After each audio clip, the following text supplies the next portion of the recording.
Hey guys. So I've been kind of fumbling around on this YouTube channel, not exactly knowing what direction I want to take it in. And, you know, I said that I didn't, I said somewhere in a description that I don't know if I want to take this channel along this route where I just kind of document how I feel, like basically a YouTube diary. I don't know if that's exactly where I want to go, but you know what? I think it's good. And I think it's good to get my thoughts out. And if it can help some people along the way, that's amazing. That's more than I could ever ask for. And on one of my videos that got 10,000 views, which is crazy to me, I just basically vented on how my thoughts on smoking marijuana, which I did for well over 10 years on basically a daily basis.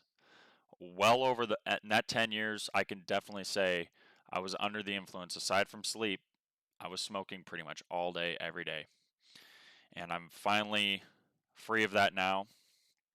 Um, it's been it's been about 9 months since I've regularly smoked pot. I had a few relapses in there, but I didn't get back into the grind of what I was used to doing. And the last time I did it was like October or something, September, October, and so it's been a lot. It's been a while since I've touched it, and since it's been a journey since then. I made a one video where I talk about the struggles that I'm still going through, which are still there, but I will say I'm finally getting into a point where I feel like I'm progressing it slowly but surely. I'm still in that grind, guys. I still haven't necessarily seen the fruit of my labor. One thing I can say that I'm grateful for is my relationships in my life are in a good place. That's one thing I really am grateful for. And that brings me into the topic of this video of being grateful for where we are in life instead of always craving more and wanting more and never being satisfied. You know, I think oftentimes we tell ourselves that once we hit a certain milestone that we'll be happy. And I know if you guys are watching this video, you've heard this from other people that no one's ever satisfied.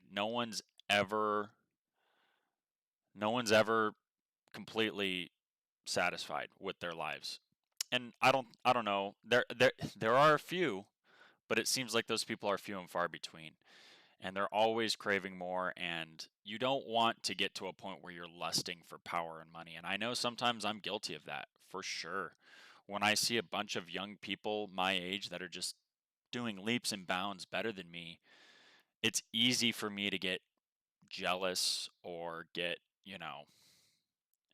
yeah, jealous and envious, which is not I don't think that's good.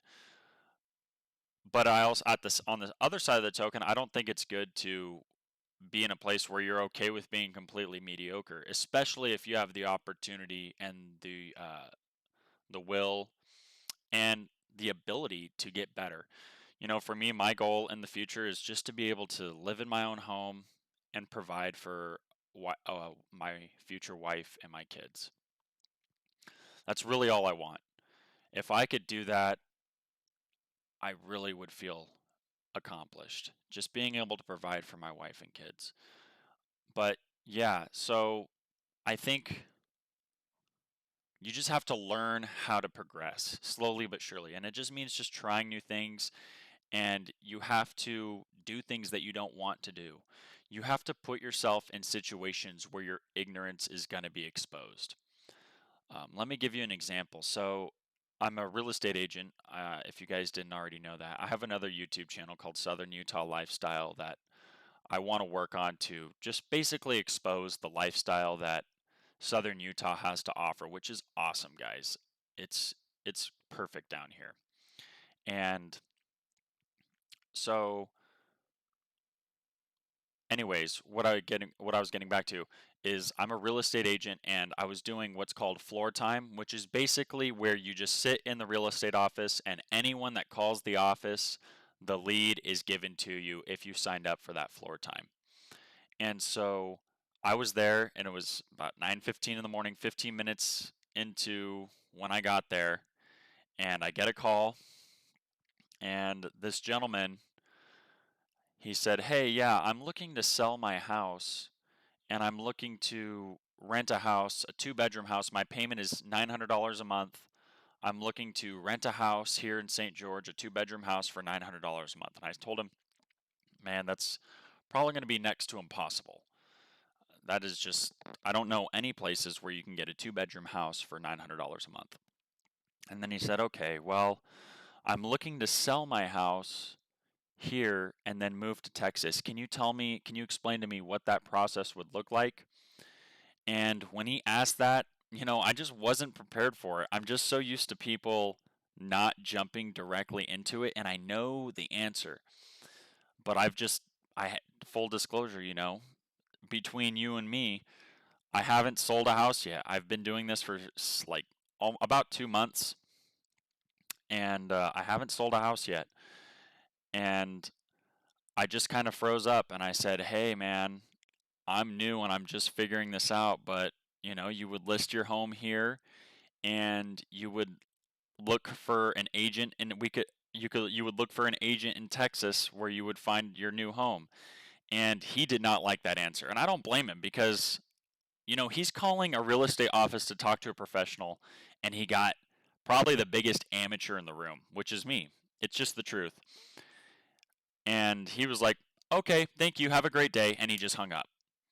And I was like, dang, I blew that. I know what the answer should have been. The answer should have been, not to bore you guys, but the answer should have been, well, what we would do is we would set an appointment so I can come preview your home. I can do a CMA, a comparative market analysis, on your home to get to get what you can get out of your home, and we would uh, we would look to market it on the market, and we would want to get it sold. And what's your timeline for selling? And basically just start asking him questions. Where do you live? Complimenting where he lives. Why does he want to leave? Just getting information out of him and keep him on the phone, and just getting rapport with him.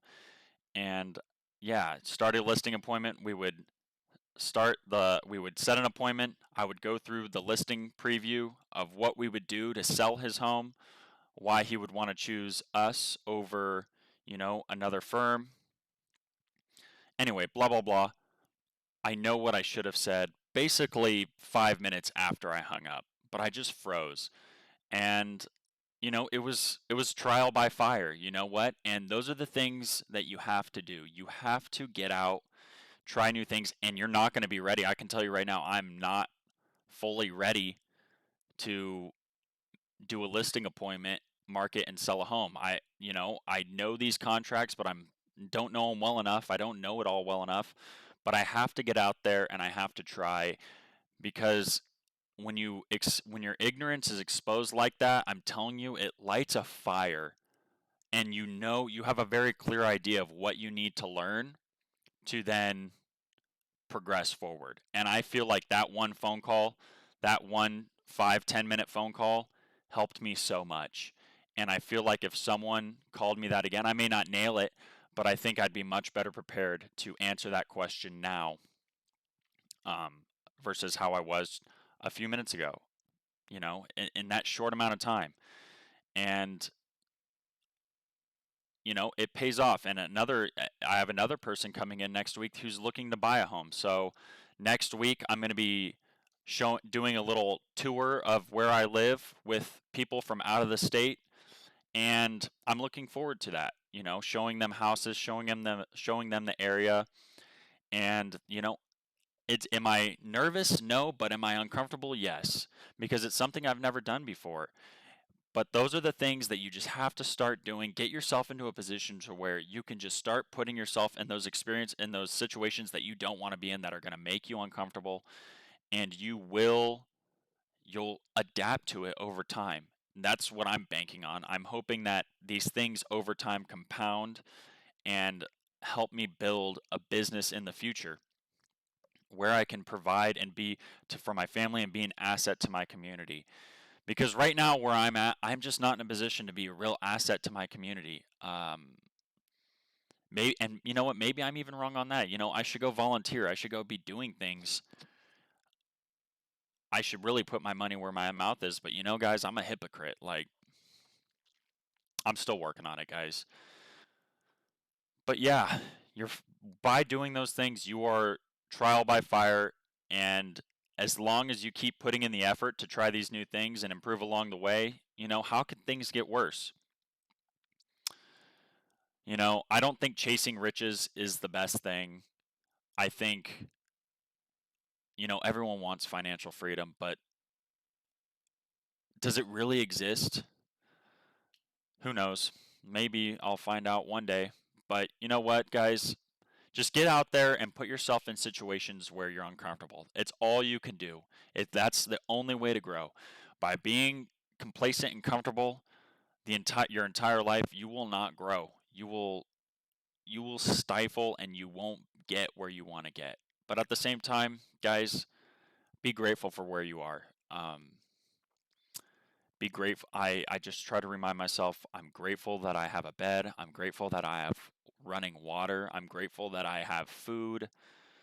And if you guys don't have that, I assume you do because you're on the internet. But you know what? If you guys don't have that, man, I can't. I almost. It's hard. I wish I could relate because then I'd be in a better position to help you.